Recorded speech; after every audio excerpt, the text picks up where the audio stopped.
It's roughly 34 degrees Fahrenheit out this morning, just above freezing. In 1 week, I will be somewhere out in the desert. So it'll be a welcome change, but I wanted to get out early, show you something that is seldom seen with these kind of things. And that is the first actual shots I'm going to make with this absolutely gorgeous Hasselblad X2D 100C. I've got the XCD 55mm f2.5 on there. I have the 38mm as well. Sun hasn't been up just too long.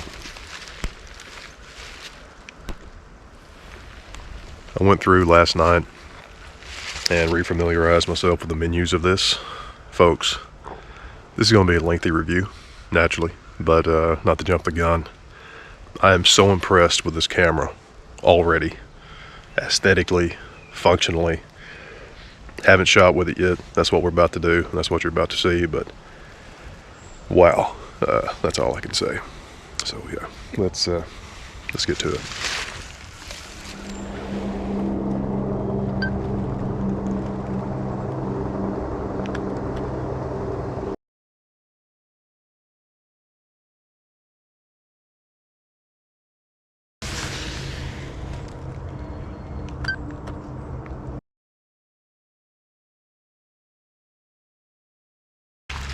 Something that I'm loving right off the bat is the sheer usability that Hasselblad has apparently re-engineered into these lenses.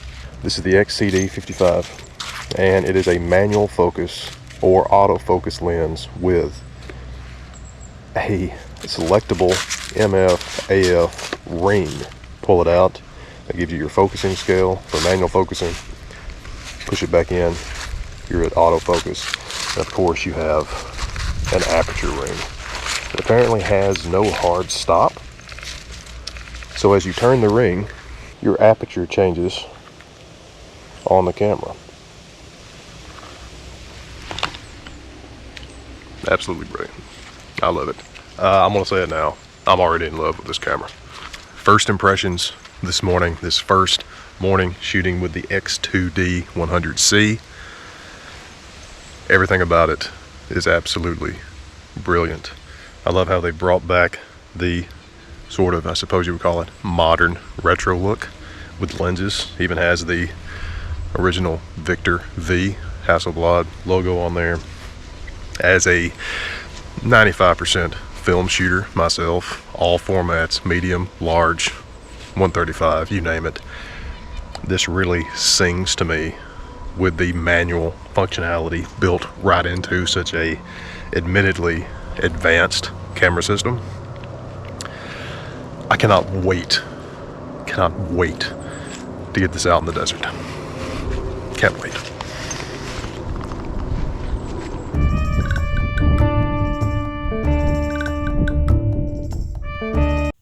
The sun is just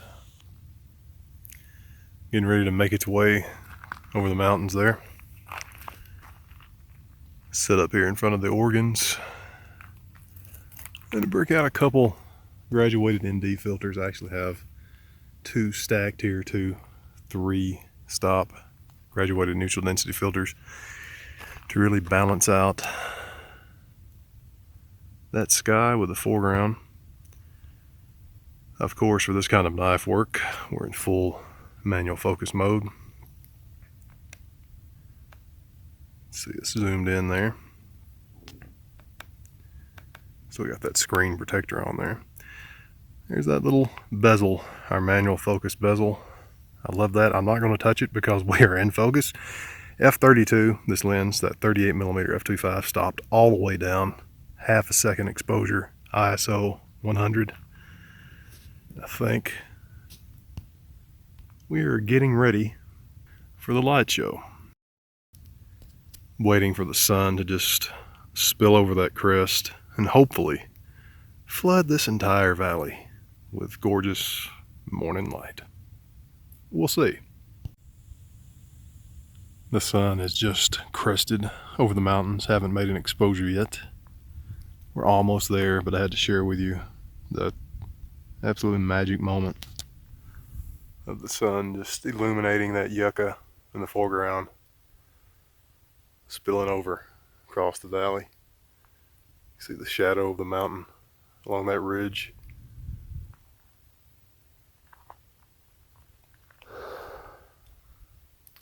Of course, nothing replaces being here, but we're going to try with a photograph.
Well, while Leia is done covering up the evidence of her morning, you're going to kick your shoe off, Leia. You're going to kick your shoes off. Anyway, we're going to head up this draw, see if we can't get back in behind these hills. The sun has just came up over the crest there of the mountains, and we're going to shoot back this way. See if we can get a little bit of good old morning gold. Is that okay with you? All right. Wanted to give you an idea of the real-time ride times of the internal memory here. As you can see, there we are. Down there at the corner, there's a shot. It's riding, and it's done. Yeah, it's pretty good. Here's another one. Shot, riding, it's done. It's not too bad at all.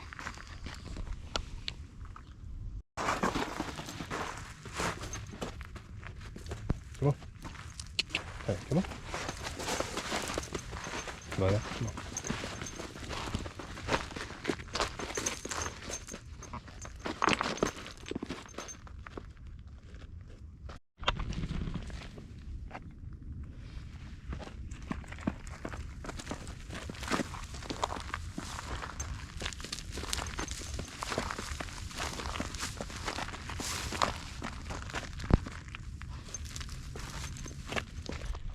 The on-off switch, as well as the screen here, the top view screen, has a dual function. One quick press will show you your battery. Long press gives you the H, and we'll boot up the camera. Now, you saw that boot time? Extremely fast, at least compared to some other models of this camera. So, long press, and you're ready to shoot.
So the wind has decided to get a little abrasive outside. It's going to be very gusty tomorrow. As such, Leia and I have retreated inside the hive here to get out of the gale, and I thought it would be a perfect time to take a little bit of an intermission and talk about some requisite specs and essentially give a thus far opinion of the Hasselblad X2D 100C.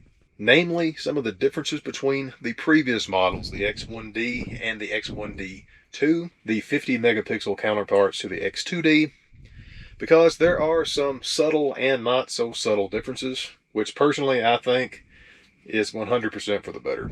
To let the cat out of the bag early, everything that you might have thought was wrong with the X1D and the X1D2 has been fixed in this bad boy right here, at least in my opinion.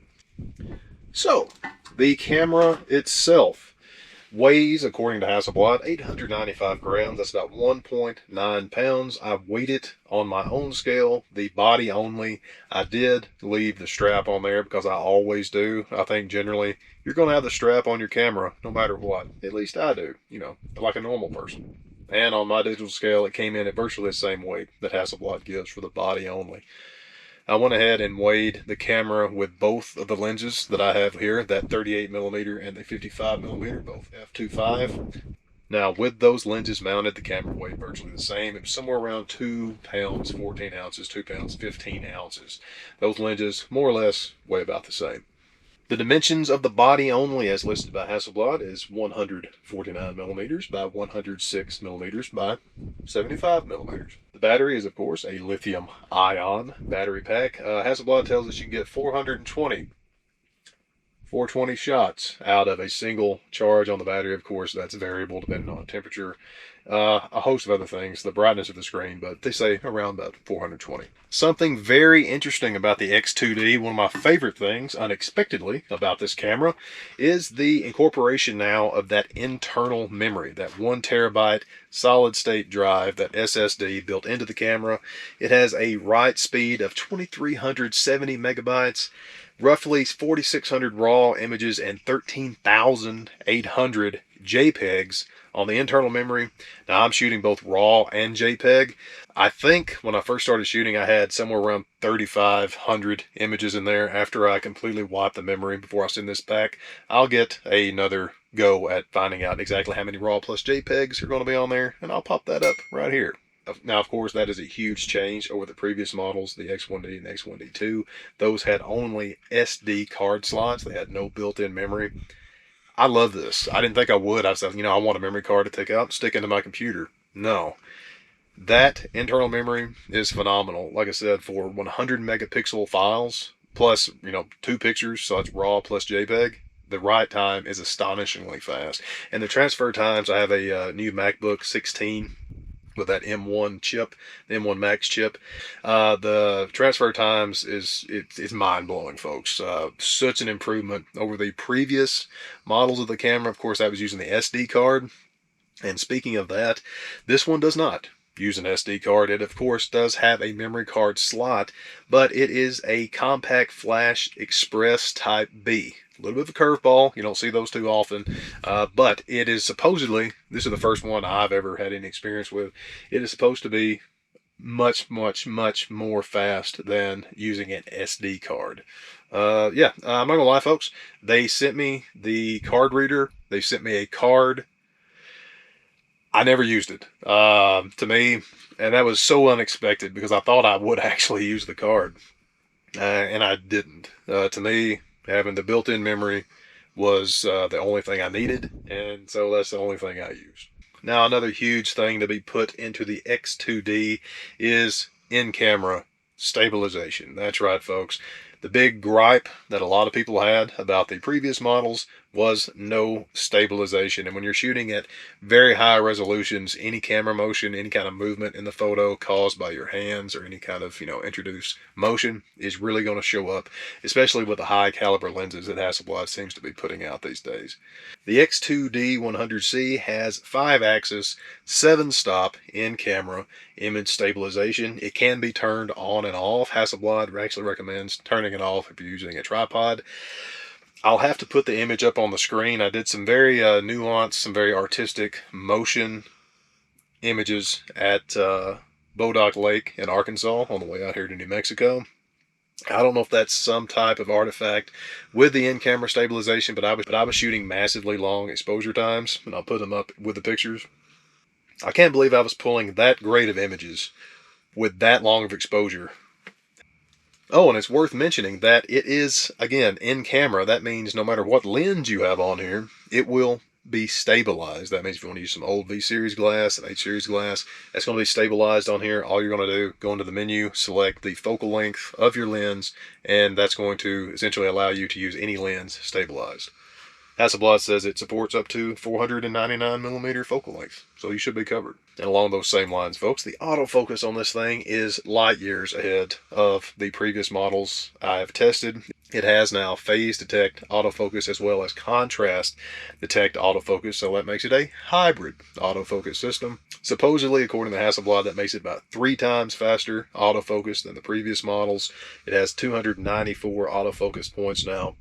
Personally, for what it was, I always felt like you were getting a trade-off for the megapixel of the camera versus the autofocusing speed. I never thought you'd really be using this for a lot of fast motion events or sports or anything like that where you needed the autofocus.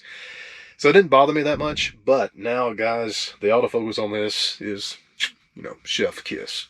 They have bulked up both the EVF and the LCD screen on this. The EVF is now 5.76 megapixels with one-time magnification. It's about a ½ inch.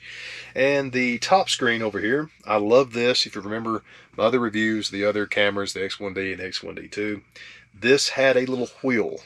I'm not saying it felt cheap, but it looked cheap, in my opinion, of course. I love the little window here. They say it's color. It's going to show you everything you need. You have your aperture, your shutter, your ISO, how many images you have left, your battery life, your white balance, and whether or not you're in auto or manual focus. I love that. It's one of those things. It's a crispness to it. It has a crispness to the actual display. It reminds me of something like a Kindle reader, if you're familiar with that. I don't know. It's just one of those small things that you didn't know you wanted until you had it. And I love it. Now, the rear LCD is, of course, a touchscreen. It is 3.6 inches with 2.36 million dots. Very responsive on the touchscreen. I've left the little cover on here because I'm paranoid, and it actually works really well with the protector on there. I can imagine it would be even 10 times faster, more responsive with that cover off of there. I'm just afraid of scratching the screen. Now, before we talk about the sensor, folks, and that's going to be the bread and butter of this entire system, the overall appearance of this thing is gorgeous. I don't think it's black. I think it's extremely dark gray, maybe a graphite. I don't know. It is highly Scandinavian. It is one big piece of aluminum. There's not any seams or anything on there other than the port covers here. It's absolutely gorgeous. It's solid. It feels like it would last longer than I would. I love how this camera looks. All the buttons have stayed extremely Spartan. Manual ISO white balance. You have your AE lock, autofocus, and your drive, and then your review, menus, delete buttons, select buttons, everything on there. And of course, I forgot to mention when we were talking about the screen. That screen tilting is phenomenal. I have one qualm with it, and I'll talk about that at the end of the review. Now, of course, folks, last but not least, that 100 megapixel sensor. If you're getting this camera, that's probably one of the big reasons you're getting it. 100 megapixel CMOS sensor, 102 effective megapixels, according to Hasselblad. A big thing is you have the choice between choosing 14 and 16-bit color depth. Now, essentially all that means, folks, one of them is going to have a wider gamut of colors than the other one. Of course, it's going to take up more space. It's going to be a longer ride time, that kind of thing. It's going to down your continuous shooting rates if you go with a 16-bit color. But 16-bit hypothetically can render 281 trillion color tonalities. I think you're going to be pretty much covered. And of course, it's not just the actual megapixel count that was changed between the 50C sensors and the 100C sensors. You actually have a lower threshold for ISO. With the 50Cs, it was 100. Now you have 64. So if that's important to you, you can dip down a little bit lower with your ISO. And that reminds me, I've heard some people talking about the usability range of the ISO with the X2D. Some people were saying 3200 was the max. I can't say I agree with that in the slightest. I've been shooting at 6400. I was shooting at 12,800, and to me, I thought they were perfectly fine for what they were relative to their ISO. Now, take in consideration, I'm a big film guy. I love grain, so maybe the noise doesn't bother me quite as much as it would some other people. At the same time, I think it has to be kind of taken with a grain of salt. So yeah, don't worry about the high ISO performance of this camera. I'm trying to think of anything else I can add in here, folks, during this little interim, the end of the first part, before we essentially start the second part, before we reach the end. I really think that's it. Overall, so far, folks, I cannot be more pleased with this camera. I mentioned at the very beginning, way back in Tennessee, I was in love with it. I have felt even more deeply so with it since then. I just got done shooting with this, with the A7R Mark III, and with that Fuji X Pro 1. Shot 3 more or less the same frames with each camera. And I think that is going to be such an interesting comparison, because I realized as I was out there that each one of these represents what I think would be, in terms of color reproduction, in terms of actual fidelity, the three formats of mirrorless digital camera bodies that, in my opinion, are top of the line for what they are in terms of producing really, really rich colors and really, really great photos. So again, when we get into pixel peeping here a little bit later on, I hadn't looked at those pictures yet, so it's going to be interesting. We will really dive in, compare those, and talk about the rest of the camera and get my final thoughts on not only the body itself, but also these exquisitely beautiful XCD lenses.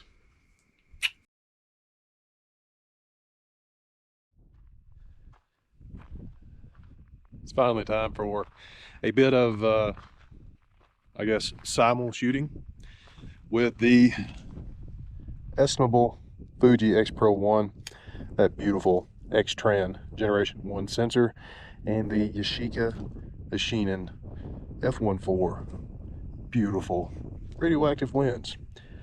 Up until now, probably the best color combination of any digital camera I have ever used. That is digital camera and lens combination. And of course we have the Hasselblad X2D with the XCD 38mm f2.5, and flanking us here is the always faithful Sony A7R Mark III with one of my personal favorite lenses of all time, the Helios 44-2. I'm going to try and keep these as normalized as I can. That means shoot at virtually the same aperture. Probably going to do in camera JPEGs, kind of across the board. So yeah, let's get to it, I guess.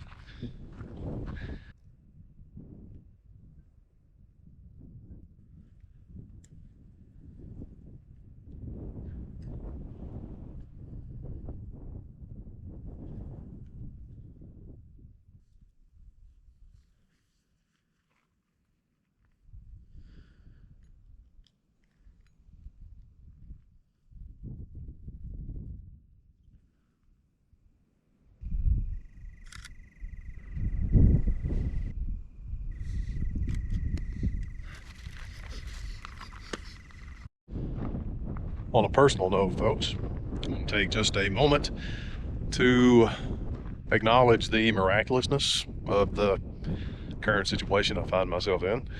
Not only am I in a gorgeous landscape above Las Cruces, New Mexico, but I'm also, at the same time, currently strapped with what I consider to be most likely the three best digital mirrorless cameras quite possibly ever made, at least on the market right now, at least available right now, and all three formats. We have crop sensor, full frame, and of course medium format. It's a good day.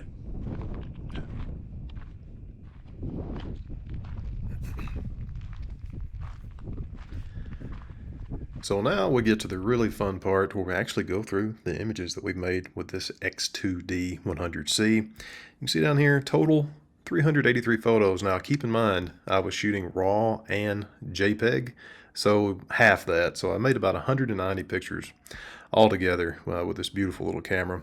And so we're only going to look at a couple of them to give you an idea, because it's not going to take very many till you really, well, you'll see. You'll kind of see where this is going. So here's one. This is out in the Oregon mountains of New Mexico. I think I actually processed this just a little bit. Yeah, there we go. So this is the RAW and this is the JPEG. Put these up in reference view. Let's put the RAW here and our JPEG there. Okay. As you can see, there's really not that much difference, visually at least, between your RAW and your JPEG. And I'm going to change up the information. Look up top here. Anytime you see the 3FR, that is going to be the Hasselblad RAW. Anytime you see the JPEG, that is, of course, the JPEG. And if you look underneath the file name, you'll be able to notice the shutter speed, the aperture, the ISO, and which lens, whichever photo was captured with, in case I forget to mention it, which will probably happen. So this was shot early one morning there in the Oregon mountains with two graduated ND filters, two physical ND filters to balance out that sky. And zooming in here, this is where you'll really be able to tell the difference between the file sizes between the JPEGs and the RAW. As you can see over here to the left, massively being able to zoom in. That's at f32. Now I was noticing, and you can see here, a little bit of diffraction. Stopped all the way down on that 55mm. The same was true on the 38mm. Definitely not a big deal, honestly, with this. I was shooting these lenses mostly wide open all the time. So, I mean, of course, there's some diffraction there, but it's really not that bad at all. And then, of course, you have that ridiculous resolution. I'll show you some better examples here in just a second. But yeah, in terms of color, you can see a slight difference. I'm not sure if it comes across on the screen. I actually, in most cases, have preferred the RAWs on these over the quote processed JPEGs, the in-camera processed JPEGs. Of course, that Hasselblad color space, that Hasselblad natural color, absolutely phenomenal. When we talk about the comparisons between the Fuji X Pro 1 and the Sony A7R Mark III, I've got a whole collection of images there. We'll talk about that just a little bit further. But I'll say it now, the color coming out of this Hasselblad X2D, absolutely brilliant. Even like I said, with the RAWs, I prefer the RAWs usually over the JPEGs.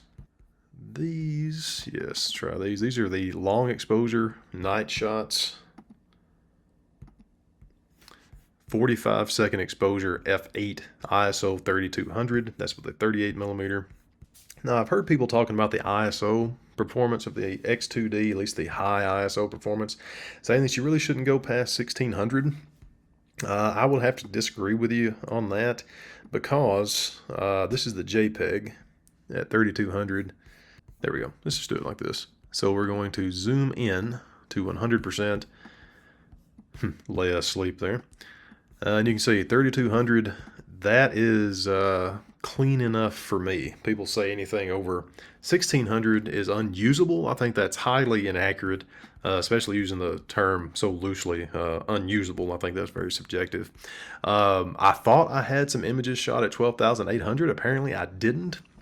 I think I have some shot at 6,400 to have a look at somewhere in here.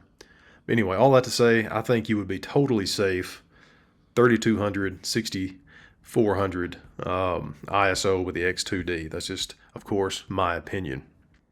All of these images, aside from the first image I showed you of the mountainscape, were shot handheld. That image stabilization, folks, that in-camera image stabilization, absolutely wonderful. This was at ISO 3200 again, 1/30th of a second. And I have some really interesting pictures to show you. I'm not sure if I tricked the in-camera stabilization, if it's an artifact of that. I was not using the electronic shutter, so I know it didn't have anything to do with that. But this was at 8 seconds handheld. I'll show you a few others. 8 seconds handheld, wide open, 6400 ISO.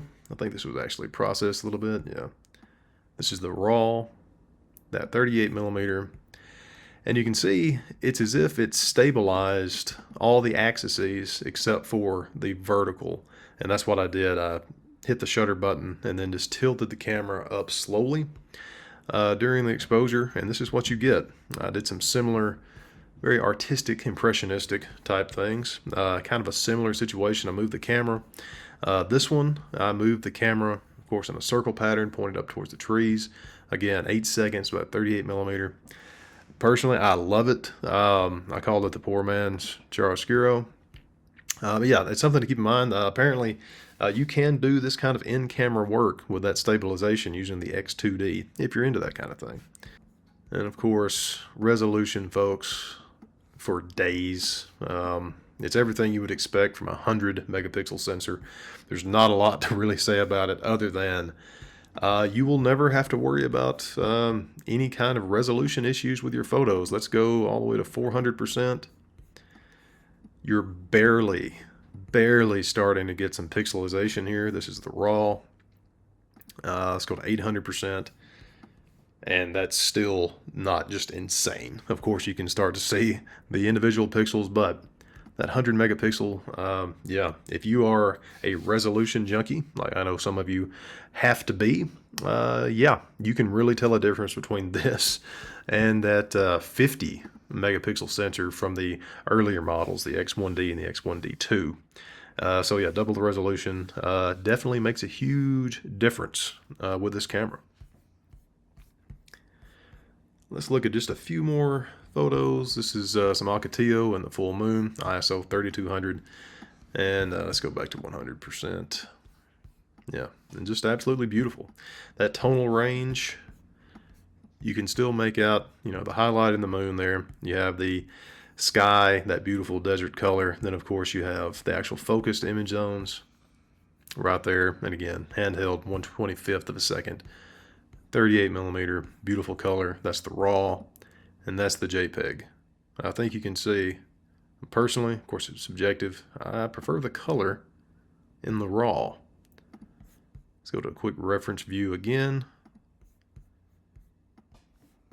We have our raw on the left, and we have our JPEG here on the right.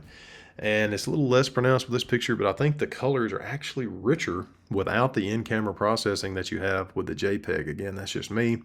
Of course, shooting all raw all the time, that's going to take up more space on that internal memory over the JPEGs. But at the same time, folks, like I said, I shot all these pictures, and I think it was like 3,400 some odd frames left on that 1 terabyte of internal memory built into the camera. So yeah, I mean, if you like the raw like I did, yeah, I would literally probably just shoot raw all the time with this camera if I owned it. One thing I want to talk about before we end out here, let's get a little picture of Leia to work with, and that is the black and white convertibility of these images.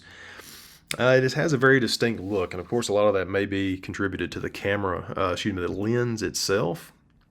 But actually I just really like, it's a hotel somewhere in West Virginia, but I think it just has a very, almost a Leica, if I can say that during a Hasselblad review, a Leica look to the straight black and white conversions, at least here in Lightroom. So if you like black and whites, do a lot of black and whites conversions, and of course you're going to have miles and miles and miles of tonal range and tonal possibilities with your conversions, but just the straight black and white conversion in Lightroom, the one button conversions, actually looks pretty good, I have to say.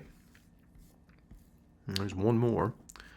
Yeah, so there's the black and white conversion, and there's the original. Yeah, pretty cool. So like I said, folks, we're definitely not going to go through all 383 images. Of course I could, but I think the bottom line that you would agree here, the camera has phenomenal resolution. The camera has phenomenal color tones coming out of this sensor, even in the raw. It's something You don't see usually with a RAW, it is that. It is uncooked. And then the in-camera JPEGs generally have more tweaks to the color made, more processing. Generally, those are more pleasing. Not the case here. I like the RAWs generally from the X2D. And speaking of that, let's go over to our X2D comparison images. Let's look at these.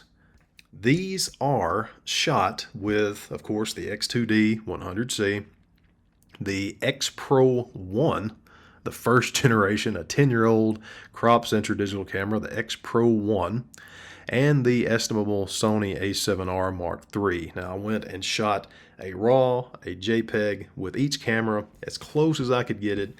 The lenses used on the lenses used for this, folks, I came as close as I could. I actually had it planned on using the same lens with the Fuji and the Sony, but I was having to switch out adapters all the time. It's taking a load of time. So what I ended up doing was using the Sony 50mm f1.4 on the X Pro 1. Literally my favorite digital camera lens combination is the X Pro 1, the Fuji X Pro 1 with the Sony 50mm f1.4.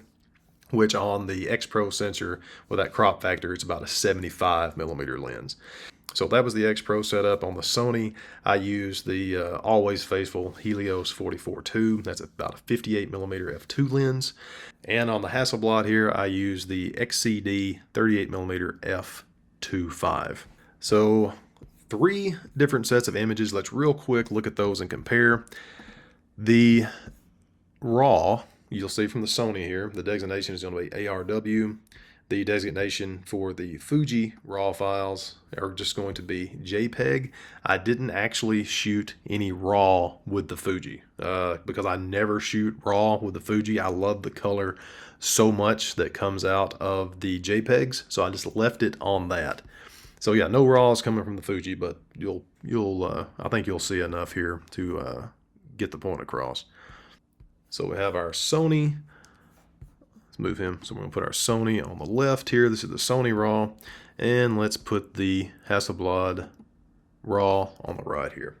So immediately you can tell that the Hasselblad has much more pleasing colors, at least to my eye. Of course, the focusing are not going to be perfect matches on these folks. Again, it's shooting handheld.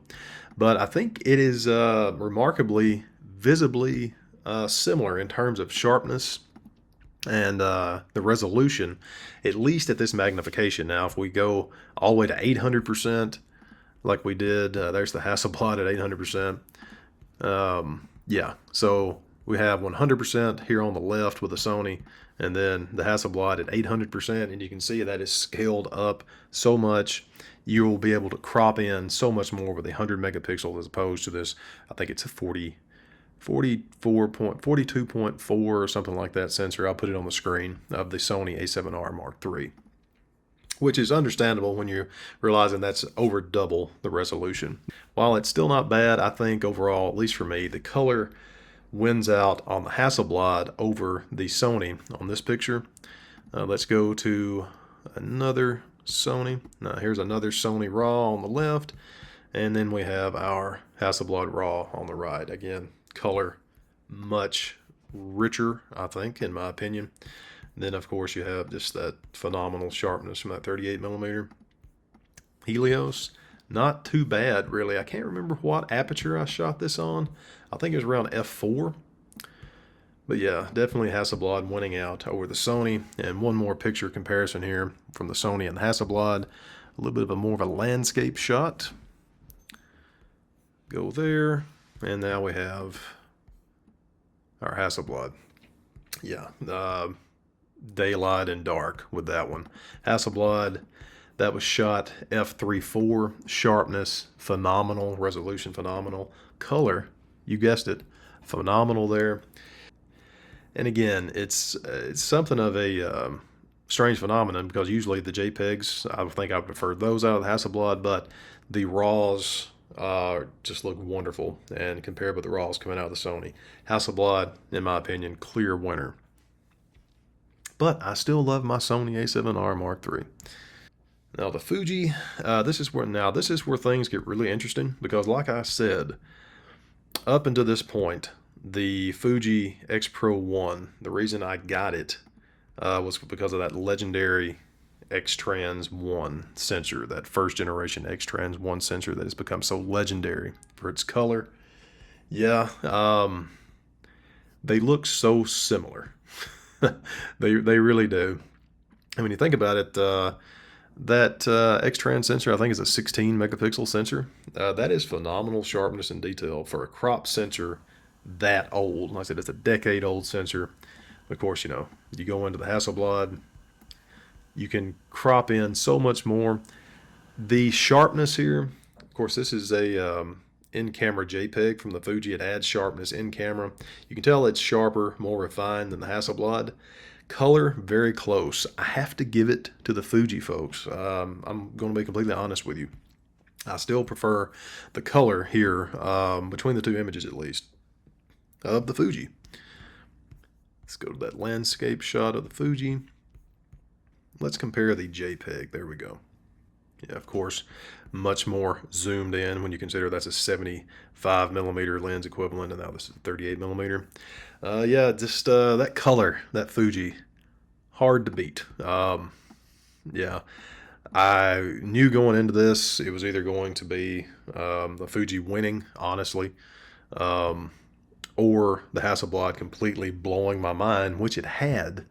But it's just, for me, the color, that is. Of course, you can change all this up, folks, infinitely in any photo editing program, but just out of camera, comparing these JPEGs, yeah, I have to say I still like my Fuji, but the Hasselblad, such a close second. Now, again, folks, completely subjective. This is just me talking, but I thought it was an interesting comparison to put something like that Fuji up against something that is so much more advanced, such as the Hasselblad. So we have our Fuji again here on the right.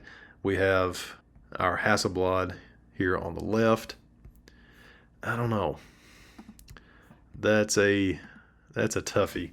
It looks so similar. I think on this particular picture, I like the tonal ranges on the Hasselblad much better.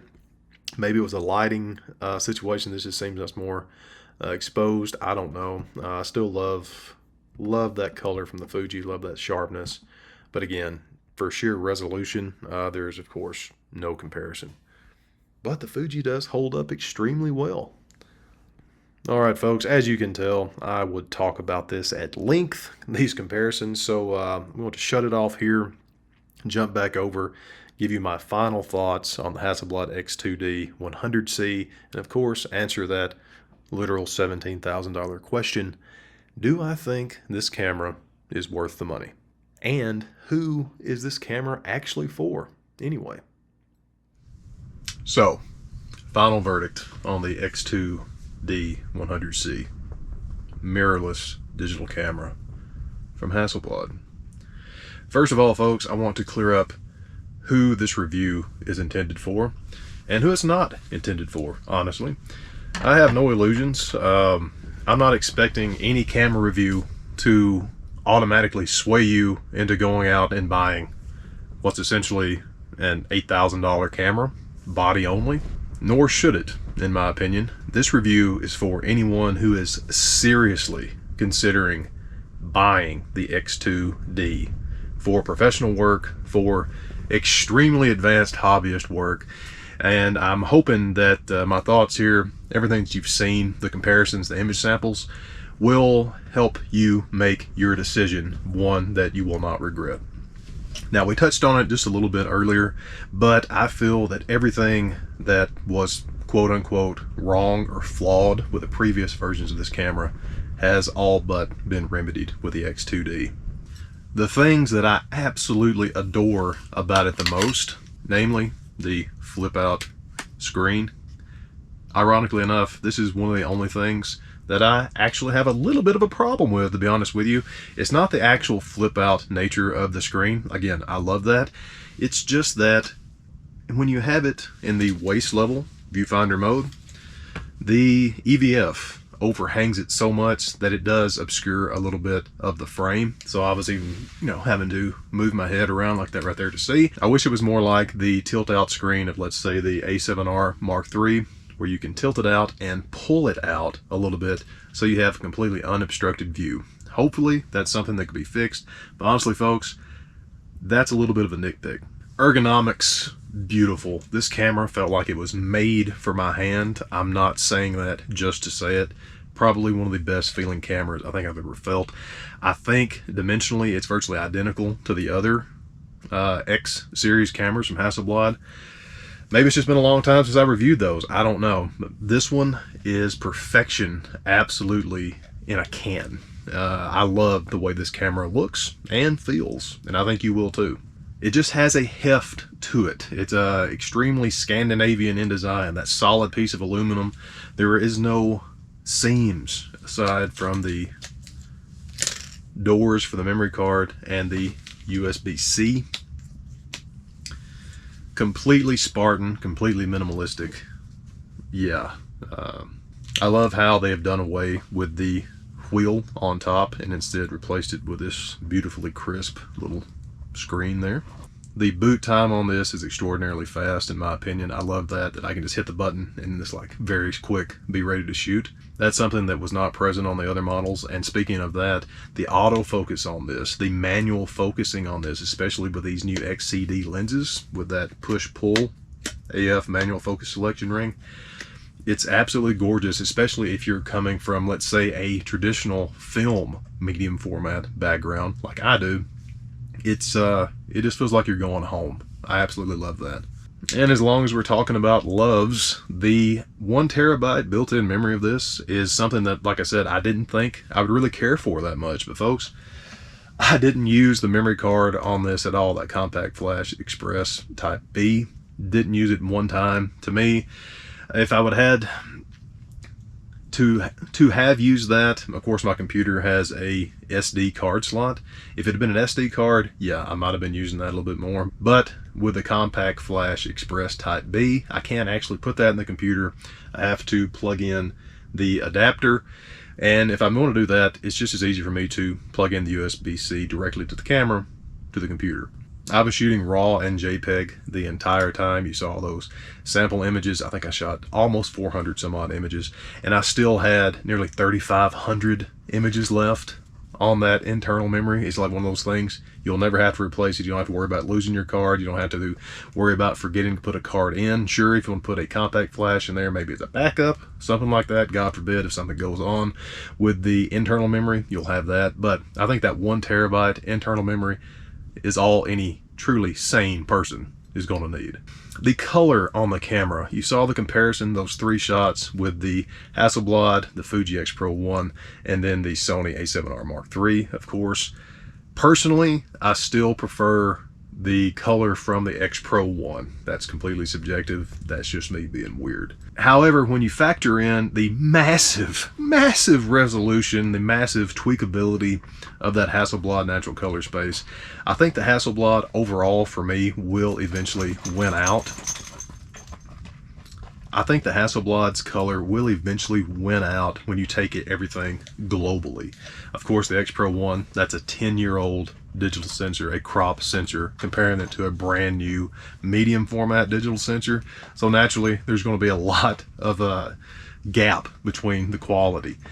However, and I'm going on record right now, November 30th, 2022, and say that just as the X Pro 1, that first generation X-Trans Fuji sensor, has become somewhat legendary now, I'm calling it, folks. I think this first generation X2D 100C sensor is going to have the same status sooner or later as that X Pro 1 sensor.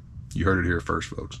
And of course, that resolution, 100 megapixels, I think is overkill for anybody, but just right for some. You essentially don't have to worry about pixelization. In the previous models of this camera with that 50 megapixel sensor, it was almost, I guess, not a good mating between the lenses and the resolution. It just seems like the lenses weren't living up to what the camera could do. With this, double the resolution with these new XCD lenses. My God, I could do an entire review just on this lens system. I feel like it is an absolute perfect match where the resolution of the lens meets the resolution of the camera, and it is, again, chef's kiss. A quick word on the video capabilities of this camera. There's not any, thank God. That was one thing that always kind of bothered me a little bit, that I mentioned in the other reviews of the previous models of this camera, is why you would even have a video mode. I guess I can understand it, perhaps, in a weird world, but I don't think anybody would be buying this camera to be using for video. So I'm glad Hasselblad has decided to omit the video features of this camera altogether and instead replace them with some of the things that we would really like, especially the contrast and phase detection autofocus, that hybrid autofocus, as well as the image stabilization, and overall just more user-friendly features. Yeah, we don't need video mode with cameras like this. You saw those little weird pictures, the camera movements that I did. I have no idea if that's something to do with the image stabilization or not. But built into the camera, that means any lens that you use is instantly stabilized. I don't think you can beat that package, having that resolution, that much image stabilization, all in something that is, I mean, look at that. It's just the size of a regular camera. Brass tacks, folks. End of the day. Of course, this thing is not cheap. $8,200 roughly for the body. With the lenses, you know, you're adding in $3,000 or $4,000 more dollars a piece, depending on where you get them from, your tax. So as tested, these two lenses, the 38mm and the 55mm f2.5 XCD lenses, the Hasselblad X2D 100C, plus the few accessories that I've had with it that are optional. Yeah, clocking in, safe bet, around $17,000. Do I think it is worth it? Yeah, I do. This is one of those rare times, folks. Of course, not everybody has that much money to sling around, and Hasselblad does not know this until they watch the video. I am personally considering buying the body only of this camera. Maybe not now, maybe a little later, who knows, it may be tomorrow. I think I would probably be the type to get the camera itself, maybe adapt some old V-series lenses. Again, it will be image stabilized. Yeah, I'm literally thinking about getting this camera. Call me crazy, but it's true. Oh yeah, one quick note on the lenses. Again, I've tested the 38 and the 55mm. There is a 90mm f2.5 coming down the pike. That's not been released yet, but you know, when it does, I can guarantee you that may become my favorite lens with this system. Final verdict, if you are considering this camera, folks, seriously considering the X2D, just go ahead and get it. Yeah, I will answer any questions that I can from my first-hand experience shooting with this camera and these lenses for the last 2 weeks. But I can honestly say, folks, Adam Welch can honestly say that if you are thinking about getting this and you have the money to do it, for whatever reason you want to invest in a camera system like this, a medium format, mirrorless, 100 megapixel digital camera system, this would be the only one I can say, yeah, it's worth it. So folks, I'm going to weep because I'm about to head down from the mountains into Las Cruces to ship this beautiful camera back. So yeah, keep me in your thoughts for that. So coming to you from the Oregon mountains here, excellent shooting experience beginning to end with the Hasselblad X2D 100C going from Tennessee to New Mexico.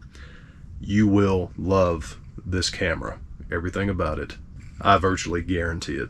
You can find all the pertinent links to this camera where you can pick up yourself. Whatever reason, B&H Photo refuses to give me an affiliate partnership. I don't know why, but I have linked to that as well because I think that may be one of the more comfortable places for you to find this camera, aside from Amazon and a few other places I'm going to put down there. So if you enjoy the review, folks, let me know what you think down there in the comments. Of course, anything that you can throw my way in terms of tip money, whiskey money, treat money for Leia is greatly, sincerely appreciated. Anything that you want to pick up from me, any of my books, anything like that, it really does help out a lot, folks, and I sincerely appreciate it. So until next time, can end these videos.